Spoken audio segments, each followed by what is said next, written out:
It's Reality Check with Craig Price.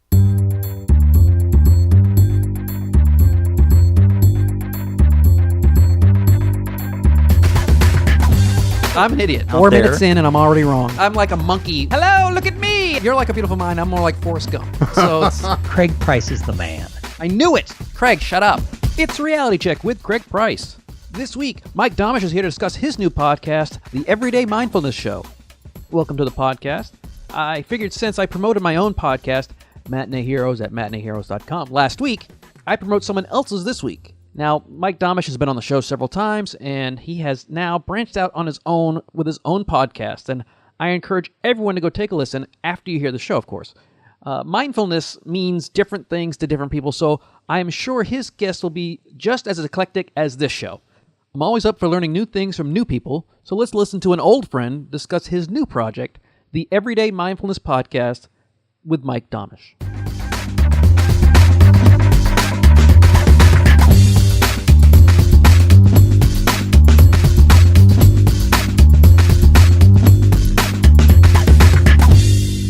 You got this new podcast. What made you decide to wade into the waters, the always rushing waters and confusing waters of podcasting?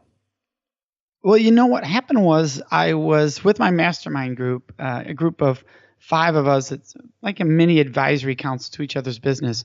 And I was at a conference, a National Speaker Association's conference, and we were all meeting there and having a meeting. And we were talking about Scott Stratton had shared that, you know, when you look at businesses, people see this slope that they're trying to grow up to. But once they get to the top, they create a new slope they're trying to grow to the next top. And Scott had said, isn't it okay if we get to the top of the slope and stay level up here? We don't have to keep soaring. Isn't that okay? He said this in his breakout.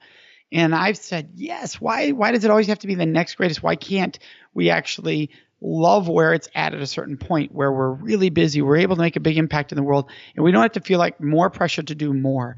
And the group said, well, then, Mike, why don't you just stop doing everything except speaking, because your volume of speaking is pretty insane as it is. And that's most people, that would be overtime as it is. So why don't you just focus on that?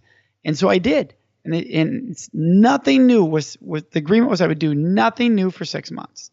And let's see where my heart and my mind takes me. And about 3 months into this, I started getting this energy of saying, hey, you should do a podcast. Like, you're reading all this stuff, you're meeting all these people, you love mindfulness. Why don't you share it with the world? And I said, I'm not going to do it for at least 3 more months. Let's see if I feel this way as these last 3 months go by. Well, it didn't go away. It just got stronger and stronger. And then one night, my brain woke up and said, do something different. Have a cast that you just randomly select from and have 4 or 5 people on every show sharing ideas and thoughts.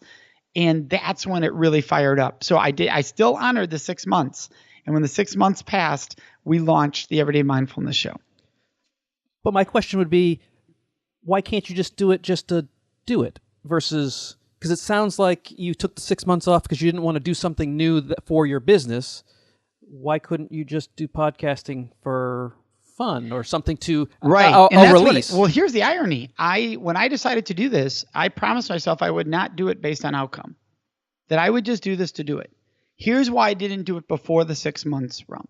Because the tendency of people like myself and many others is, what's the next thing? What's the next thing? And you fall into the trap of always doing the next thing instead of just staying quiet and seeing what comes to your mind and your energy. The 6 months forced me to not jump into the next great thing and really sit and see if this was right. And what it did is it just built up my momentum, my energy, my thought process for how I wanted to do this. Instead of diving in and getting frustrated with a process that wasn't thought out and maybe bailing out and finding the next greatest thing, I was able to fall in love with it on a deeper level before starting it.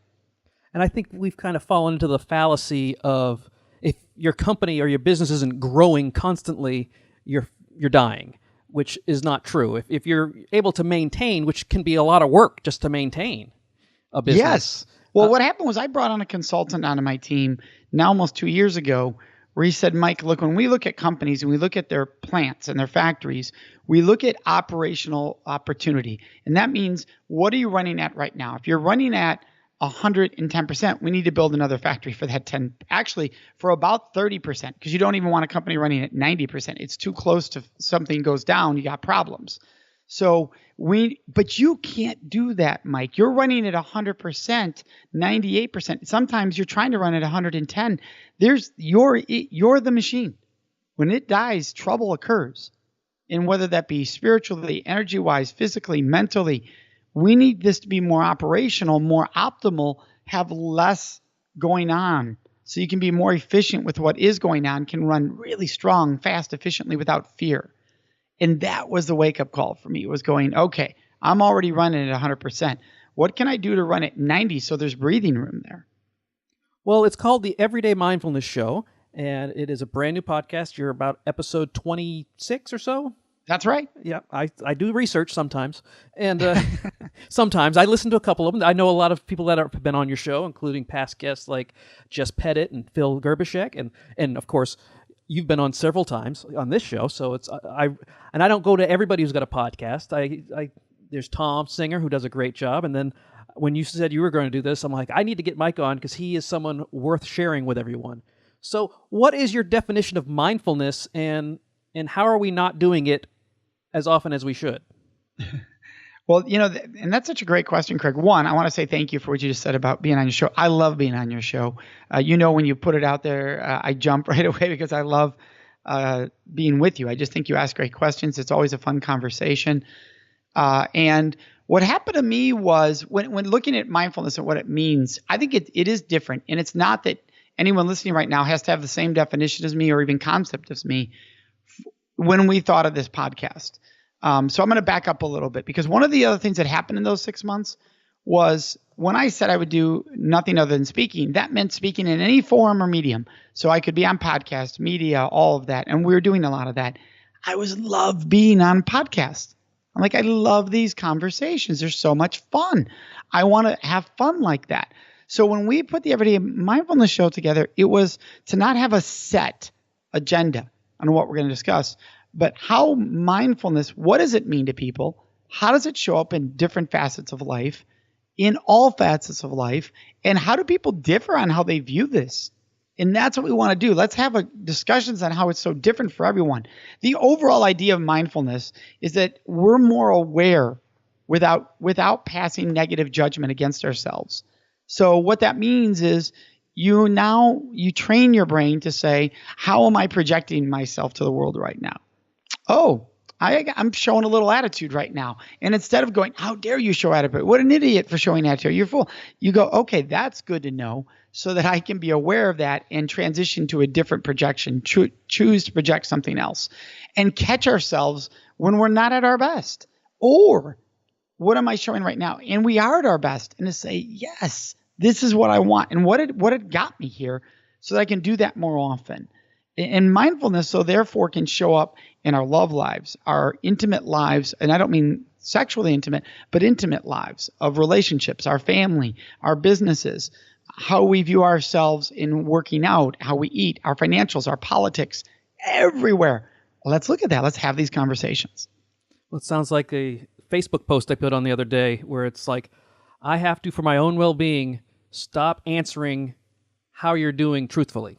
When people say, hey, Craig, how you doing? I can't tell them, because if it's not good, not only do I turn them off, but then I start, soaking in my own juices kind of thing. And it's like, that's not healthy for me. So I just have to lie. I just have to say, hey, I'm doing great, whether I am or not, only because it's beneficial in that moment to just say that and move on, because people they just want to hear, yes, you're doing good. They don't want to get into the deep, dark secrets. And I'm like, I got to learn to do that just for my own well-being. That's just it. The key part of that is being aware of what you need for your well-being and noticing that. I have fallen into, I'll give you an example of that for me. If I love good cinematography, film, and now what would be called shows, because of where Netflix and HBO have gone with series. I love that. If something is incredibly dark, I can enjoy watching that. But if I watch that before sleeping, before an hour of going to bed, my mind goes to a dark place. I do not sleep as well. I do not sleep as soundly or as peacefully. And I've had to recognize what is the pattern that gets me to that, so I don't follow in that pattern. And so I think you bring up a good discussion, which is, all right, if I'm not happy with where life is right now, and people ask, how are you doing?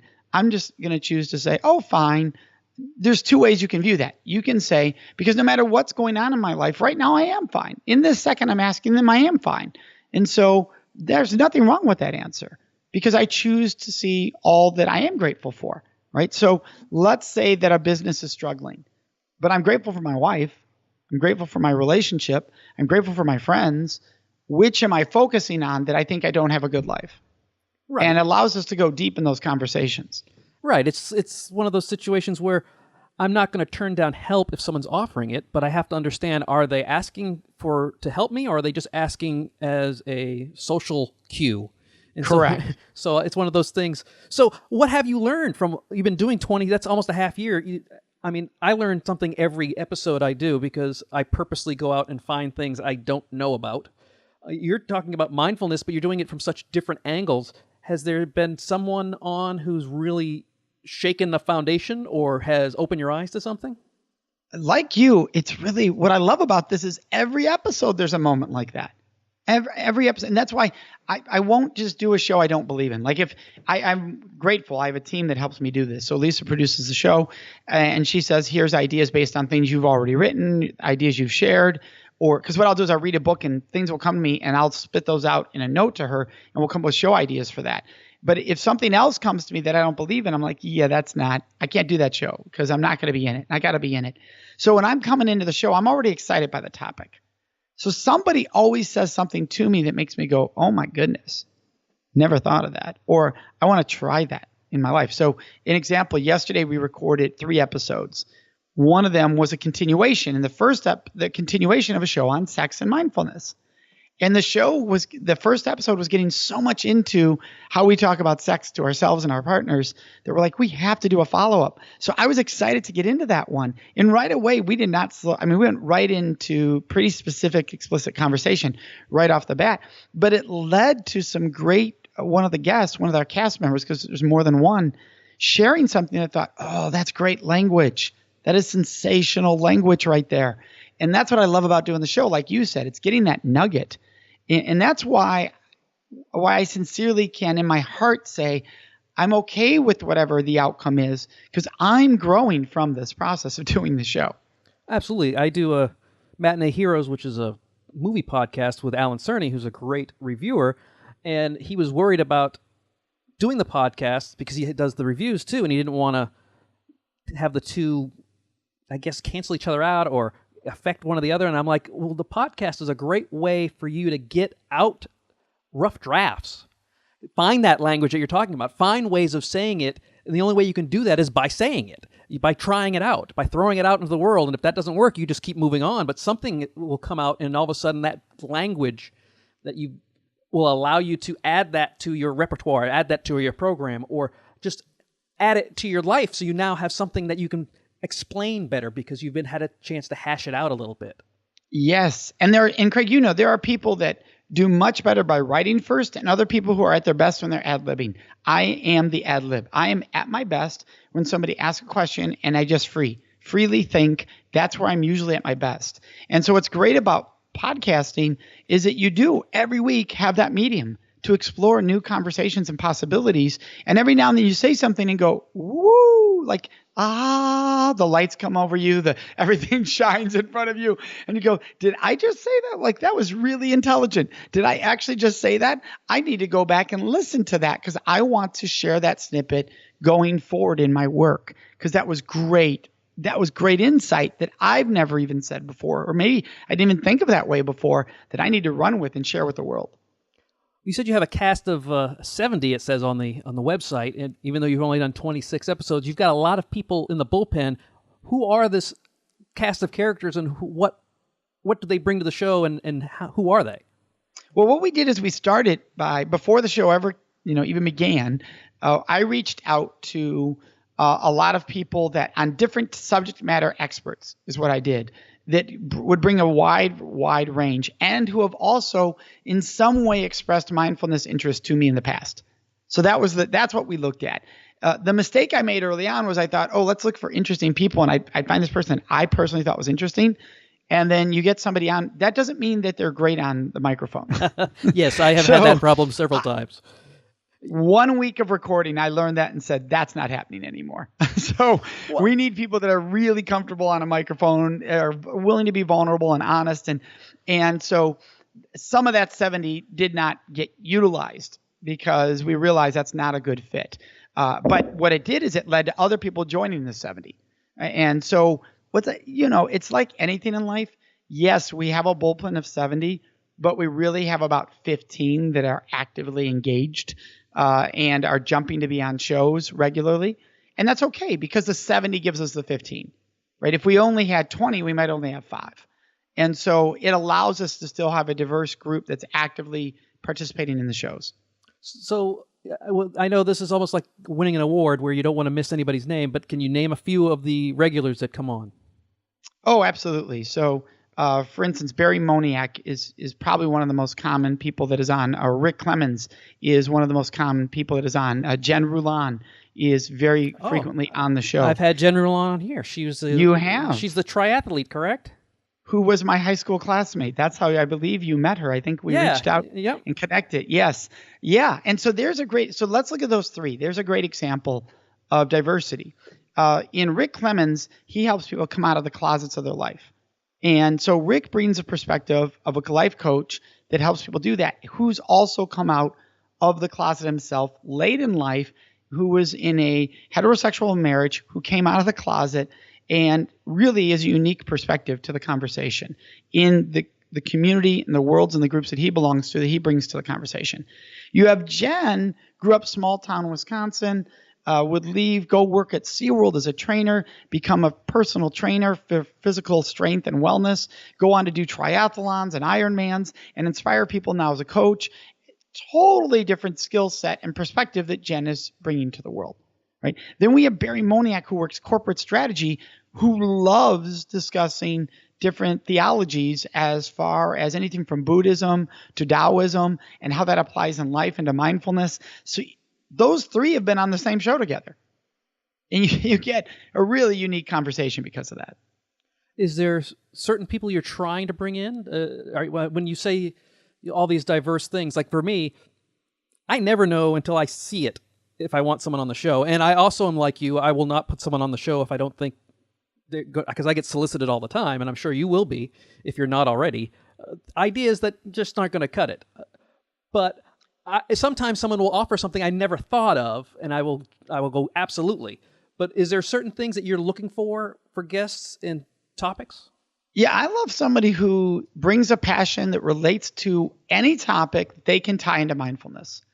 And so if they come to me with a topic that people are not discussing and relating it to mindfulness, and I can see that as a possibility, or they can show me that's a possibility in a quick paragraph, I'm going to be excited because I want to have the conversation no one's having. And so that is what I'm looking for. Here's what I run from is I wrote the book on so-and-so, and my book would be perfect for your listeners. We're out. I don't even mention people's websites on my show. And people know that when they come on the show. Now, like a lot of people, of course, I put all that on the show notes, right? That they can easily find the person if they listen to the show. They'll find how to get to the. But I don't put people on to promote a resource. I bring people on to have an awesome conversation, and that's really what we focus it on. So if someone's listening, going, "Oh, that'd be great to promote," I'm probably not going to be the right fit. But if you have a great conversation, you just want to discuss. And you don't need to constantly tie your book back into it or your program back into it. You really want to discuss it in depth, the topic. Let's go.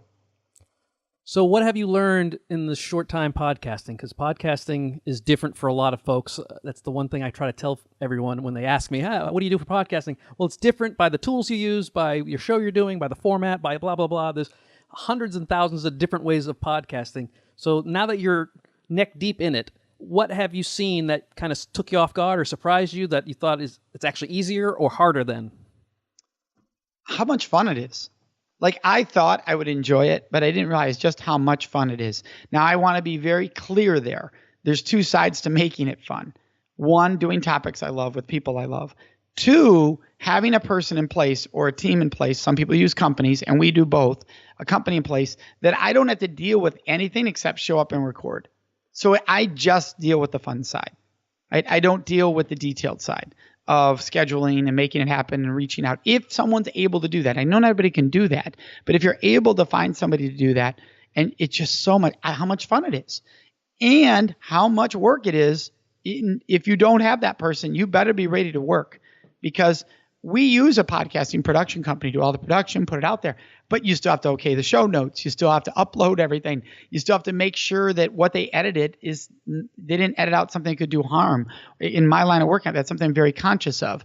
So there's a ton of work that goes on before and after the podcast that you have to make a choice. Are you up for all that work? If you're not, can you afford to bring somebody in who can, or outsource?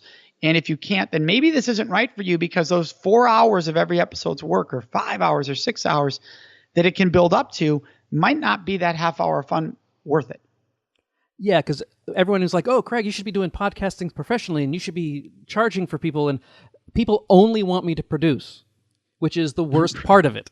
I do it for myself because on this particular show, I don't really do a lot of editing, but for the Matinee Heroes, because we have several people who actually pay to listen, so I feel obligated to make the best possible product I can, I edit quite a bit. But I certainly don't want to take someone else's show that I can barely listen to anyways, and then have to and be forced to edit it. So I completely agree with that if you can find somebody. But of course, if you enjoy it and you enjoy the topics, then it takes a little of the sting out. But you're right, it is a slog. It is tough on that production end. Yeah, and there are people who love both aspects, and that's great. Like if you do, that's fantastic. It's a great fit then. I would say the other thing you learn is just if you schedule right, how productive a day can be for podcasting. And you know this. If you're doing a podcast a week, you could knock out a month in a day. Yeah. Now what you have to be aware of is what that does to your energy. And I think that's something you don't realize till you've done this. And that is that if you record more than 2 shows a day, you're going to be exhausted because you're bringing it all to those shows. You're bringing your passion, you're bringing your energy, you're bringing any insights and wisdom you can. And that's like going on stage for 4 straight hours, 4 different shows, an hour at a time in a day. You're going to be exhausted because you gave it all to the audience. Here you're doing the same thing. So you have to be smart and say, if I'm going to do that, then make sure that I'm not doing that 3 days in a row, because the third day shows, you might not feel it, but it might show in them that you weren't at the same energy level. I would suggest to schedule the least exciting show first. So, yes. Because on Matinee Heroes, we do 3 or 4 in a day because of scheduling. We have to. That's just the way it works. We don't have access to each other constantly, so we can't just do 1 a day. We have to do as many as we can when we're together.